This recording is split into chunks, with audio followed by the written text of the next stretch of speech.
Olá, investidor, muito bom dia. Seja bem-vindo ao InfoMoney TV Morning Call, sua primeira informação do dia. Meu nome é Rafael Figueiredo, eu sou analista da Clia Corretora e estou aqui para comentar o panorama dos mercados para a sessão de hoje, quarta-feira, nosso 27º dia de janeiro de 2016.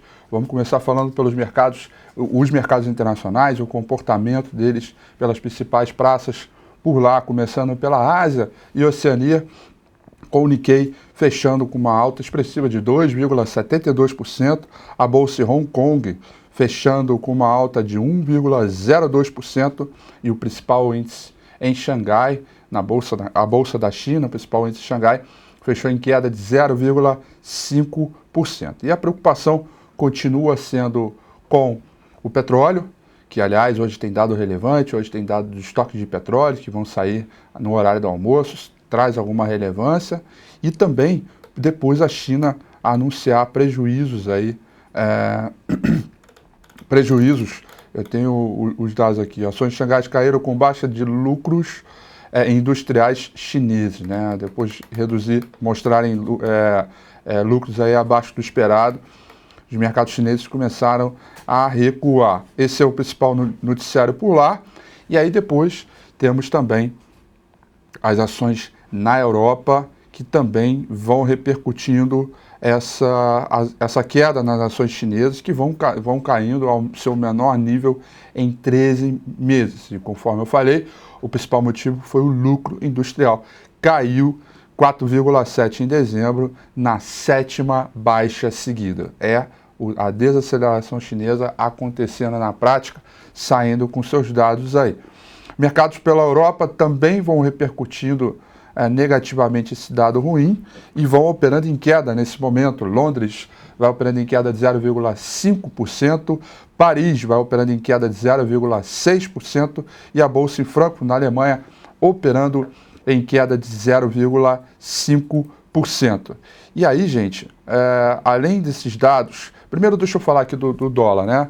O dólar americano tem um comportamento, tem um desempenho misto entre as demais moedas, recuando entre o dólar australiano, recuando ante o dólar australiano, mantendo-se praticamente estável ante peso mexicano e também subindo o rand. Os trades seguem abaixo dos 2%, taxas dos títulos europeus também vão recuando. Bom, esse é o cenário do mercado internacional, e aí antes de eu falar da agenda do mercado internacional, eu tenho uma informação que eu considero relevante, tá?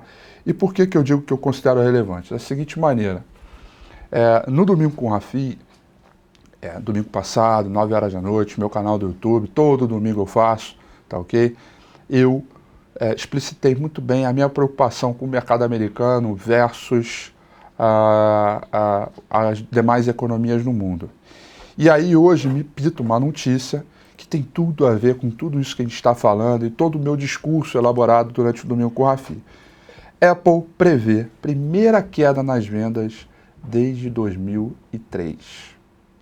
Bom, dito isso, eu queria mostrar esse gráfico aqui para vocês, tá ok? Antes de voltar para mim, esse gráfico aqui nada mais é que o gráfico do S&P 500, tá ok? Versus os earnings, né? Versus os retornos das empresas, né? Os ganhos das empresas. Repara que toda vez que a gente tem um rally de alta, esses retornos são positivos. Quando a gente tem uma queda, os retornos são negativos. Esse gráfico é mensal, então cada barra dessa é um mês. Depois, olha, isso aqui vem desde 1994 até hoje, tá? Depois, em 2005 até 2009, né, que teve a crise de 2008, já tivemos quedas aqui. E agora, gente, olha só o que está acontecendo. Esses são os dados que nós temos desde dezembro do ano passado. O janeiro ainda não fechou, portanto a gente não tem a nova barra. Mas a Apple, gente, a gente está falando, é a maior empresa do mundo em termos de valor de mercado, né? Se espera-se um resultado abaixo dela, né? O que pode vir pela frente, né? Um resultado pior do que o esperado, né? O que mais pode vir pela frente? E como a gente já sinalizou uma reversão de tendência após a averiguação de um pivô de baixa aqui, de um topo fundo descendente, esse tipo de sentimento aqui para mim me preocupa muito, né? Porque basta o S&P 500 perder esse ponto aqui, estar na cara do gol para perder, isso pode acontecer essa semana ou a outra, né? Ainda mais essa semana fechamento de mês, então tem tudo para isso acontecer. Olha o quanto tem de espaço para realização e o quanto pode ser. Então a notícia é relevante, tá? A notícia tem um impacto extremamente expressivo, na minha opinião, e, portanto, você, cara investidor, que está preocupado junto comigo no mercado americano, que sabe que o mercado, a qualquer momento, pode respingar para baixo em função disso aí, é um mega alerta. Portanto, vale a pena ficar de olho nessas comparações que tem toda a relevância para tudo que a gente está falando até agora, tá bom? É um gráfico aí a mais para a gente poder temperar melhor o nosso sentimento para a sessão de hoje e também até o final do mês, tá?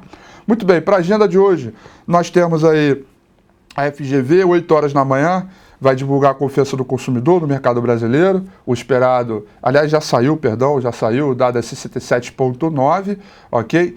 Temos 10 horas da manhã, MBA, que é as solicitações de empréstimos hipotecários, 10 horas da manhã no mercado americano. Ainda no mercado brasileiro, temos o total de empréstimos abertos, aliás, depois de falar em empréstimo, tem uma outra coisa para falar. 10h30 da manhã, esse dado, conforme eu falei. Depois, 1h da tarde, temos vendas de casas novas. O esperado é um avanço aí de 500 mil. Esse dado saiu 1h da tarde. E depois, o indicador mais relevante para o dia, que tem mais sensibilidade aos preços de hoje, vai ser a taxa de juros, a divulgação da taxa de juros do FONC, né, que é o Comitê de Política Monetária do Banco Central americano. Esse dado sai 5h da tarde. A gente sabe que está entre uma banda entre 0,25% e 0,5%, e mais do que o resultado da taxa, que provavelmente deve ficar flat, né, ou seja, deve manter o 0,25% e 0,5%, deve manter essa banda aí em níveis baixos, mais do que isso, o mercado vai procurar por pistas se o Banco Central americano está levando em consideração todo o desenrolar do mundo inteiro, seja petróleo, seja China, seja a própria falta de tração da economia do mercado europeu, e dar pistas que vai adiantar, vai prolongar muito mais do que o esperado o avanço da taxa de juros, ou até mesmo sinalizar a queda, porque ela tem essa arma a partir de agora, ou até mesmo sinalizar a queda. Acho meio difícil, mas não sei, é um ano de eleição, no mercado americano, não sei, eu acho que pode. Não deixaria isso uma coisa extremamente remota, tá ok? Dito isso, pessoal, nossa agenda, vamos agora olhar o gráfico do índice Bovespa, o comportamento para hoje, né? Índice Bovespa segue ainda com forte tendência de baixa. Hoje deve repercutir a queda no mercado americano, dos futuros, aliás, eu não falei desde os futuros do petróleo, eu falo depois que encerrar o gráfico aqui. Eu não falei, mas eu falei que nós temos um suporte relevante aqui no 37 mil pontos, que se for perdido vão buscar o 36.600, depois na faixa uma banda que vai entre 32 mil até 30 mil pontos, né, que são os fundos lá do ano de 2008. Eu não duvido nada que essas mínimas aqui sejam alcançadas, que esse suportão aqui seja perdido, não duvido nada, porque o mercado segue ainda bastante pressionado. E claro, depois de ter deixado esse topinho aqui, a reação do repique seria interessante, né, e mais forte a partir da ultrapassagem aqui do 38.440 pontos, tá ok? Pessoal, é isso. O que a gente tem que se preocupar, e se preocupar para valer, é que durante todo o comportamento dessa semana é muito mais lá fora do que aqui dentro. E aí, vale lembrar, o S&P 500 agora, nesse exato momento, vai operando em futuro, vai operando em queda de 0,64%, tá ok? E o petróleo, o WTI operando em queda de 3,34% e esse é o WTI, e o Brent operando em queda de 2,11%. Todos eles aí beirando a casa um pouco acima dos $30 o barril, tá ok? Uma última informação, aquela coisa de jornalista, né? Acaba de saber a última informação aqui e tal. É brincadeira, tá ok? É que a Polícia Federal deflagra uma nova operação da Lava Jato, a sua 22ª fase, ok? De 15 mandados de busca e apreensão, em São Paulo, Santo André, aí vem aquela torcida que me fez saltar da cama, né? São Bernardo do Campo e Joaçaba. Quando a gente lê São Bernardo do Campo, a gente já começa, pelo menos boa parte das pessoas aí, já começa a ficar preocupada e ver o que pode desenrolar. Bom, essa Operação Lava Jato tem destino e isso vai ter certamente teremos alguma novidade ao longo do dia que pode de alguma maneira impactar no preço.